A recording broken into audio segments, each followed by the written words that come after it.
We are reading Parshiot about Joseph's dreams, the one that makes me sing the songs from the musical Joseph and the Technicolor Dreamcoat. As most of you know, I and 12 others just came back from a trip to Israel.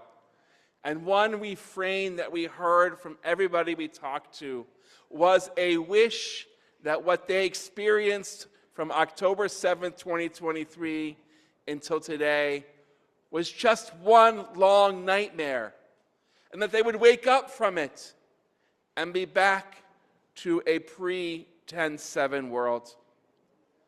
That is not the case. It was true, horrible reality.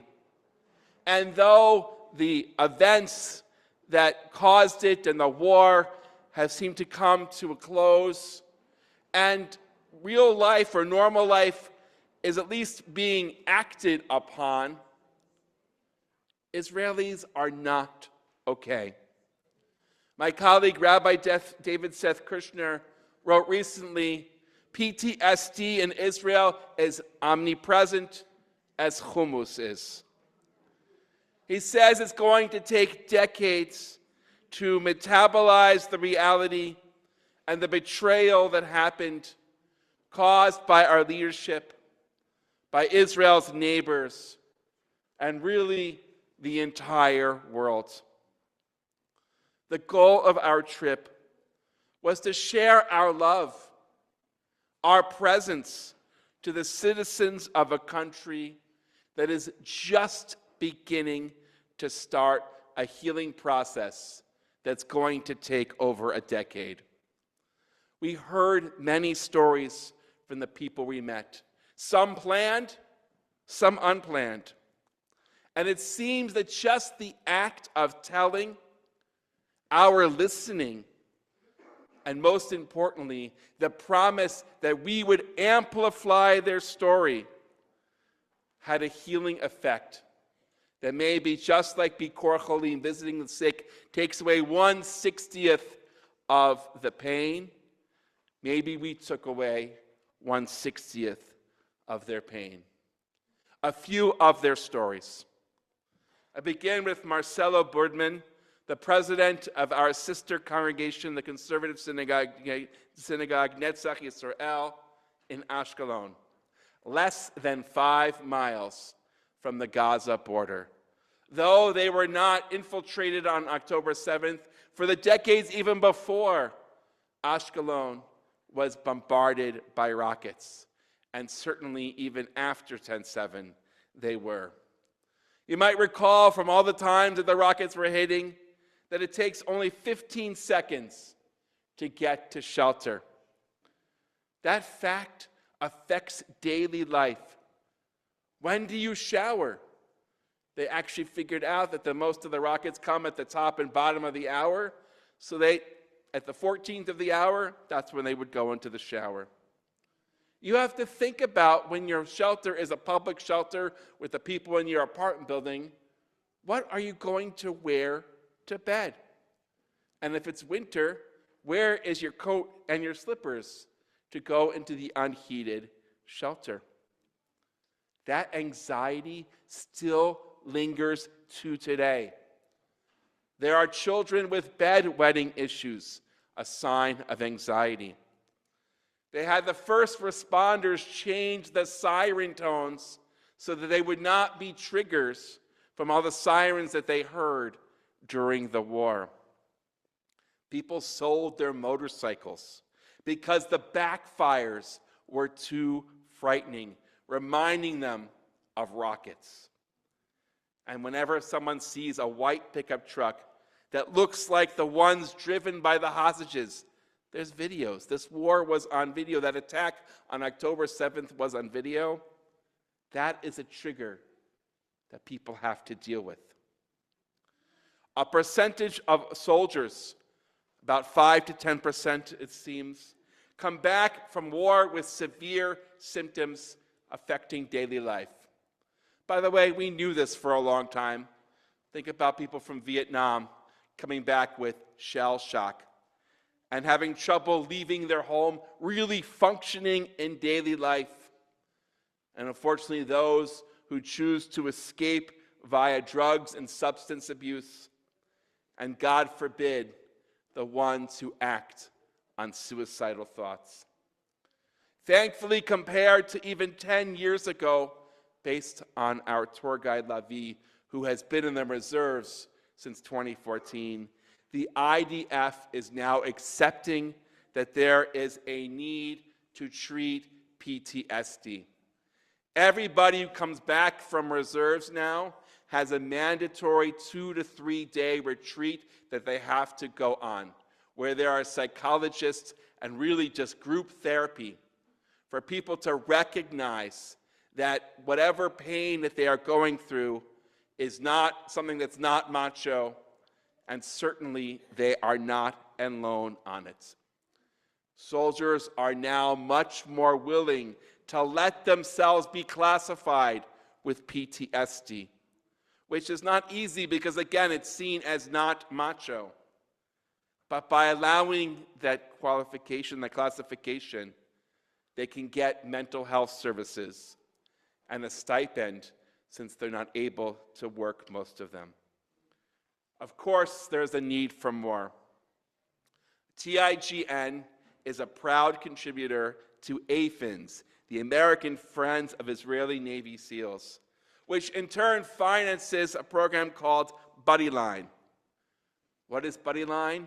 It's a program where a soldier classified with PTSD is buddied up with a trained volunteer.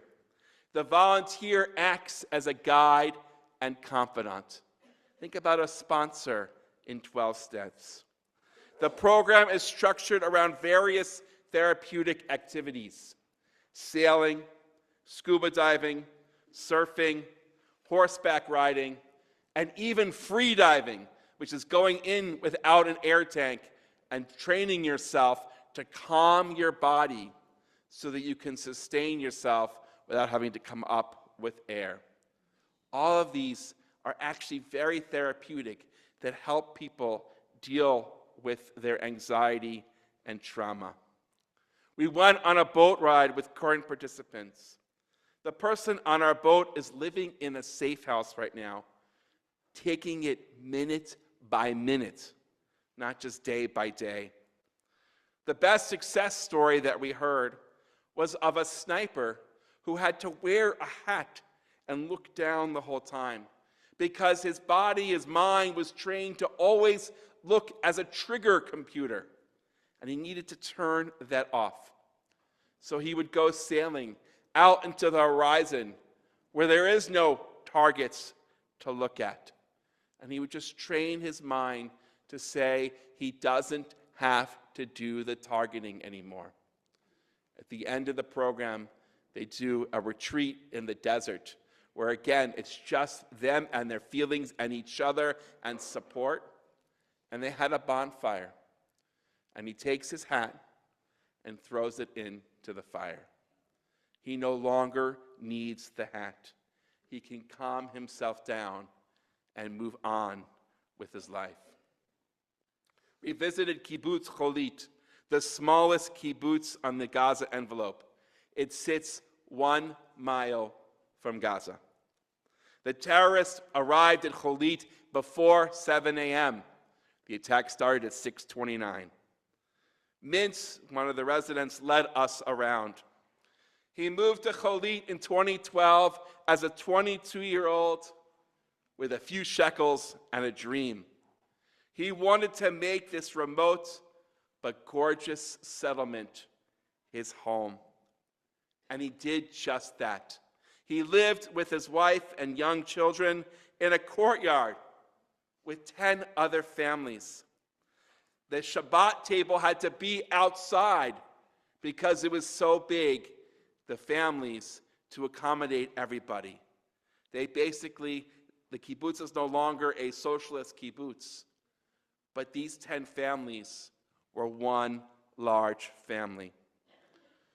Mintz was not on the kibbutz on 10/7, but he told us how Cholit lost 15 of its 150 residents, 10%, the largest residence. And he could tell you about the lives of every single person and where on the kibbutz they were killed.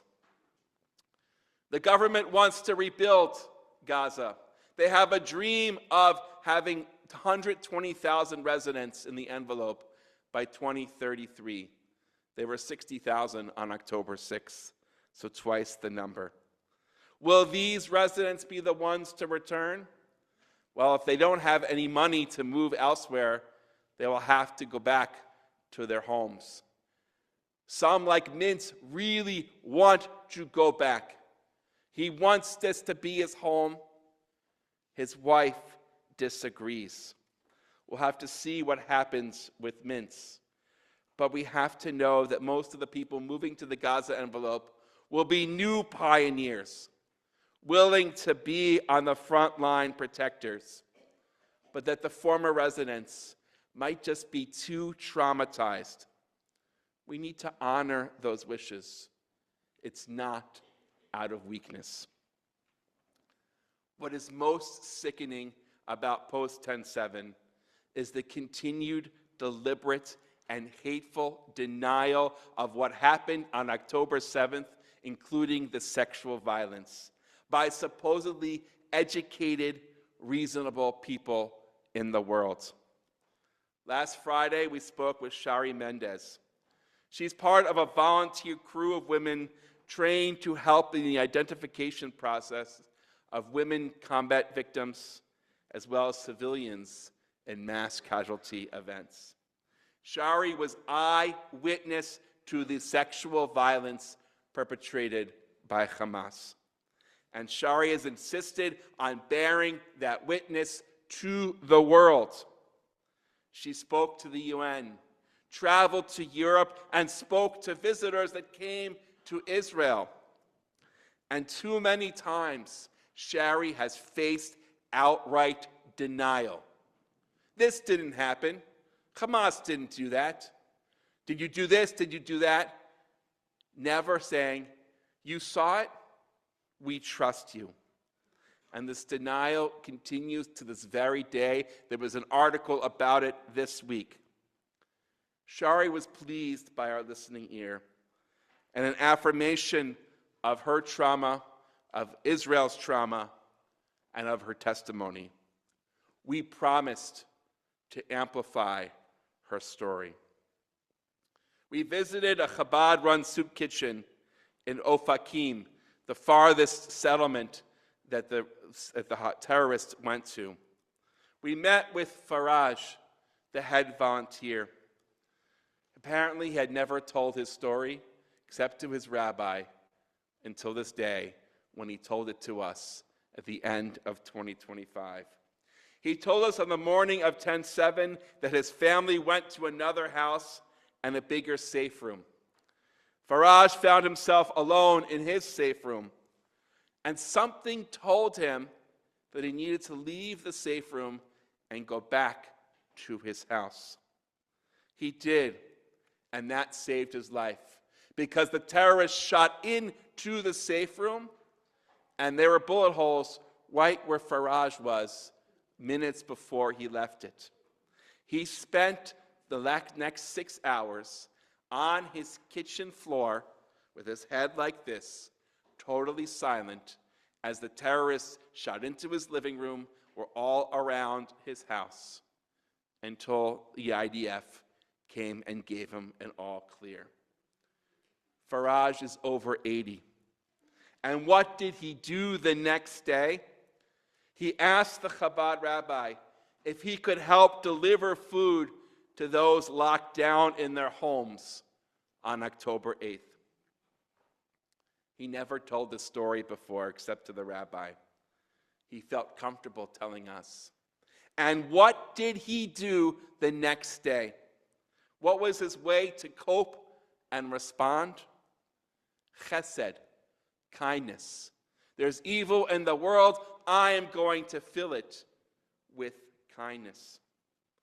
During the trip, we were reminded, and I would say rediscovered, how Israel is truly a country of kindness, not just during this war, but before and now after. I know the stereotypes of the gruff Israeli, the rude Israeli, but really deep down, they are full of kindness. We read during the war how people flocked down to the borderlands, brought food trucks, and just hugs to the soldiers. We went to Leket Yisrael, a mass supplier of leftover cooked food, but also of surplus produce. We sorted potatoes into smaller crates. It was kind of fun. And then when we went to Ofakim, we saw not our crates of potatoes, but crates of cucumbers and other produce with Leket Yisrael on them. We went to Pantry Packers to pick household sizes of lentils. They also do oatmeal and coffee and rice for distribution all over the country. Jew, Arab, Druze alike. Everybody in Israel gets this aid. And if you ever are in Israel, go to Yad Sarah. It was my first time there. It is a world of its own. It is a volunteer army with a cache of medical supplies to help the entire country. If it wasn't for Yad Sarah, Israel's healthcare system would probably collapse. They loan out free of charge cribs, car seats, all sorts of medical supplies. It was great to have Sherry Husney, an occupational therapist, walk us around and tell us about all of the inventions that Israel has made to make people's lives better. On the front of the Yad Sarah building is the phrase, Olam Chesed Yibaneh. We will build a world full of kindness and love. That is Israel's ideal and vision. And despite all of the attacks, verbally and unfortunately physically around the world on Israel, we have to remind ourselves of that vision and say, we are here to stay. We met with Yitzchak Sokolov, who is the CEO of our tour company, Keshet Educational Tours. He wants every tour to be educational. He reminded me that we Americans have a role to play, that Israel is the experiment of the Jewish people. And instead of sometimes what I'm guilty of, schreien Gewalt about Israel's problems and its threats, he said, we can and should do something. It can be advocacy. We went to Stand With Us, a beautiful program. You could look them up. They give us the tools to convince the 90% of the world that it's just too ignorant to know about Israel. They're not anti-Zionists. You can't talk to those, but you can talk to the 90% of the people around them. Visit Israel. Visit, visit, visit. They have been hurting for visitors, pandemic, and now war. And really, ideally, Yitzchak said, we should volunteer for a period of time. We could make this the national service of the Jewish people. And of course, Aliyah. All of those are acceptable. If you can't visit, advocate. If you can't volunteer, then just go visit, and so on. Tomorrow night, we're going to say 3 blessings as we light the candles. The mitzvah of lighting the candle, I'll get to that in a second. The mitzvah of the bracha, she'asa nisim lavotenu bayamim hahem uvazman hazeh. That God makes miracles in those days. Now, vazman, the rabbis meant at this season. But in modern Hebrew, and we can use this as at least interpretation, the zman hazeh means at this time. And when we went into Ashkelon, there was on their city square their Hanukkah display. Yes, they are kind of influenced by other places that have other displays at the holiday season. And it said, Hanukkah Sameach, Nisim U Bazman Hazeh. Miracles very much at this time. Israel is a miracle. a modern-day miracle. It has redefined what Hanukkah is for them and still for us. And then, of course, we're going to add tomorrow night, Shehachianu v'kiyamanu v'hiyanu lazman hazeh. You have allowed us to live and be sustained until this very day. Israel is not a perfect place. People are hurting, but it's still a vibrant country, and one that will go back to the lighting of the candles. The famous song that I love very much is that we are all an or katan. We are all a small little light.